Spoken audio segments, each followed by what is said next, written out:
The National Weather Service in Chicago has issued a severe thunderstorm warning for northeastern Lake County in northeastern Illinois until 6:30 p.m.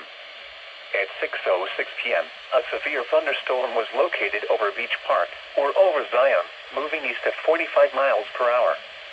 Hazard, 60 miles per hour wind gusts. Source, radar indicated.